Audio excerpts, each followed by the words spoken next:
जय हिंद साथियों। जैसा कि हम जानते हैं कि एसएससी जीडी एग्ज़ाम शुरू हो चुके हैं, तो उसी को ध्यान में रखते हुए हम आपके सामने कुछ महत्वपूर्ण प्रश्न रख रहे हैं और ये महत्वपूर्ण प्रश्न आपके पिछले साल पेपरों में पूछे गए हैं। इसलिए आपसे रिक्वेस्ट रहेगा कि आप इन प्रश्नों की तैयारी अच्छी तरीके से करके जाएं, जिससे कि आपको पेपर देने में कोई परेशानी ना हो।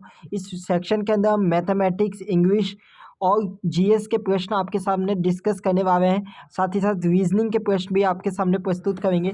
तो आपसे रिक्वेस्ट रहेगा कि वीडियो में हमारे साथ आप अंत तक बने रहिएगा।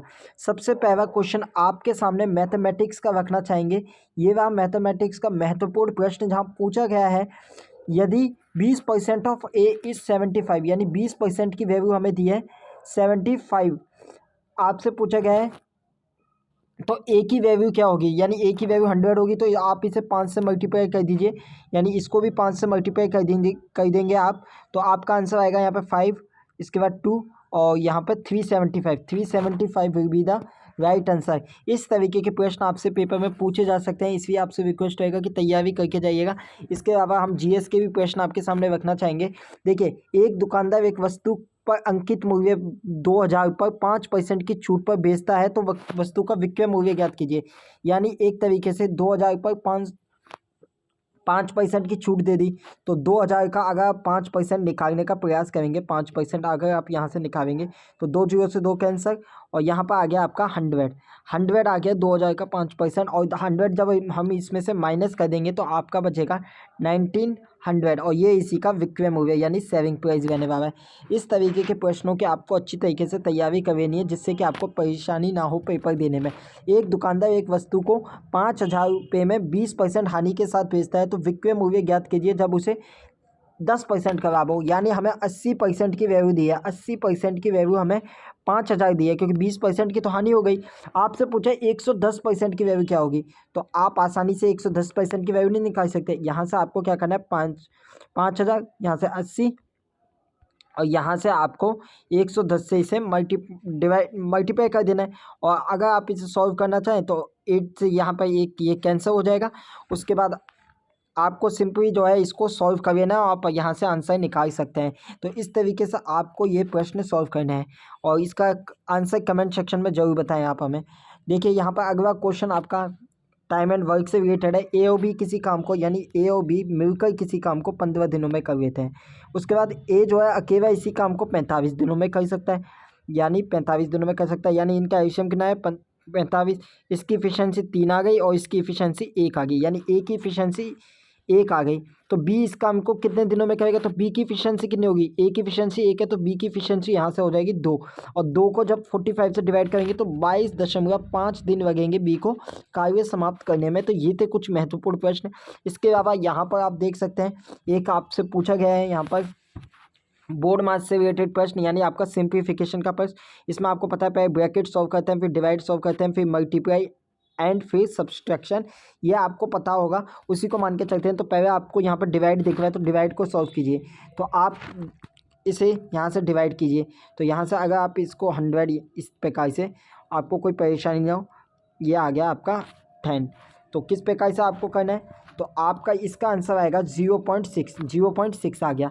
उसके बाद 0.6 को 5 से मल्टीप्लाई कर दीजिए, तो यहाँ पर आ जाएगा आपका 3.0, यानी 3 आ जाएगा।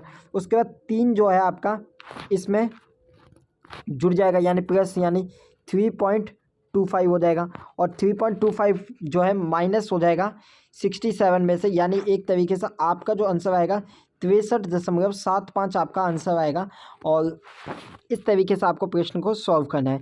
एक क्वेश्चन आपका रीजनिंग से भी रिलेटेड है, यहाँ पर आपको ये सीरीज को कंप्लीट करना है। तो अगला सीरीज में कंप्लीट क्या आएगा, तो आप यहाँ पे देख सकते हैं 36 आएगा। यहाँ पे 1 का स्क्वायर, 2 का स्क्वायर, 3 का, 4 का, 5 का, और उसके बाद 6 का स्क्वायर। ये थे कुछ महत्वपूर्ण प्रश्न आपके मैथमेटिक्स और रीजनिंग के। अब बिना किसी देरी के हम सबसे पहले आपके सामने जीएस के महत्वपूर्ण प्रश्न रखना चाहेंगे। तो पहला कॉन्स्टिट्यूशन अमेंडमेंट, यानी जो संशोधन हुआ था वह किस ईयर में हुआ था, तो आपको पता होना चाहिए 1951 में पहला संवैधानिक संशोधन हुआ था। अगला प्रश्न आप अपनी स्क्रीन पर देख सकते हैं कि आँख से संबंधित, ह्यूमन आई से संबंधित इनमें से कौन सा शब्द है, तो आपको पता होना चाहिए आइविस। आइविस जो है ह्यूमन आँख से संबंधित शब्द है, ये आपको पता रहना चाहिए। अगला प्रश्न आपका यहाँ पूछा गया है which places is headquarter of eastern commandant of Indian army located. तो इसका करेक्ट आंसर है वेस्ट बंगाल की कैपिटल कोलकाता, और वेस्ट बंगाल के गवर्नर है सीवी बोस और मुख्यमंत्री है ममता बनर्जी। इसके अलावा अगला प्रश्न आप अपनी स्क्रीन पर देख सकते हैं, आर्टिकल 72 किससे डील करता है। तो इसका आंसर है correct, the power of president grants pardon, यानी जो क्षमा करने की शक्ति होती है उससे रिलेटेड है आर्टिकल 72। अगला प्रश्न द्रोणाचार्य अवार्ड है जो है वह किस क्षेत्र में दिया जाता है। तो इसका करेक्ट आंसर होना चाहिए outstanding coaches in sports end game, यानी जो गेम्स में जो खिलाड़ी अच्छा प्रदर्शन करते हैं उनके कोचेस को यह अवार्ड प्रदान किया जाता है। अगला प्रश्न आपकी स्क्रीन पर यह रहा, what is the least required for production of goods and services. तो इसका करेक्ट आंसर है इंस्टीट्यूट से एजुकेट पर्सन। देखिए आपकी परीक्षा चल रही है इसलिए हम आपके सामने ऑप्शन ना पढ़ के सीधा राइट आंसर लगावें जिससे कि आपको कोई परेशानी ना हो। अगला प्रश्न आपके स्क्रीन पर जीएस का, जहाँ पर पूछा गया increase in minimum support price, यानी MSP has forced farmer to divert land from production of course grains to production of. इसका करेक्ट आंसर होगा व्हीट एंड राइस, इसका करेक्ट आंसर होगा। अब यहाँ पर हम आपके सामने मैथमेटिक्स के बाद इंग्लिश के बाद रीजनिंग के बाद इंग्लिश के महत्वपूर्ण प्रश्न रखने चाहेंगे। तो इंग्लिश का यहाँ पूछा गया है कनेक्ट का एंटोनियम क्या है। तो कनेक्ट का एंटोनियम होगा डिटैच, डिटैच इसका एंटोनियम होगा। अगला क्वेश्चन आपकी स्क्रीन पे, ये एक फिरिंदा ब्रैंक्स था, तो एक्सट्रीमी के बाद यहाँ पे एक फिरिंदा ब्रैंक्स था, तो आपको ये कंप्लीट करना। The Elizabethan society was extremely dash and therefore believed in the existence of ghosts and witches, यानी आपको इसका करेक्ट आंसर, इसका आंसर आएगा सुपर स्पीसीज, यानी एक तरीके से अंधविश्वास जिसके वजह से वो गोस्ट और चुड़ैल्स पर विश्वास करते हैं, ये आपको पता होना चाहिए। अगला प्रश्न आपकी स्क्रीन पर ये वहाँ जहाँ पूछा है वर्डेड वर्ड जो एक ईडियम है, इसका करेक्ट आंसर क्या है। तो इसका correct answer word that carry more significant then any literal meaning, यानी बातों में वजन होना, इसका करेक्ट एक तरीके से हिंदी में अनुवाद होगा। अगला प्रश्न आपकी स्क्रीन पर ये रहा, इवैक्ट the most appropriate meaning of the given idiom, यानी पेन इन द नेक। आपको बता दें ये पिछले साल 2021 के पेपरों में ये प्रश्न पूछे गए हैं, तो आपको इनकी तैयारी अच्छी तरीके से करनी है। समवन, इसका पेन इन द नेक, इसका करेक्ट आंसर होगा समवन और समथिंग दैट इज अनोइंग और न्यूसेंस, इसका करेक्ट आंसर होगा। तो ये थे कुछ महत्वपूर्ण प्रश्न आपके एसएससी जीडी के एग्जाम को लिहाज से।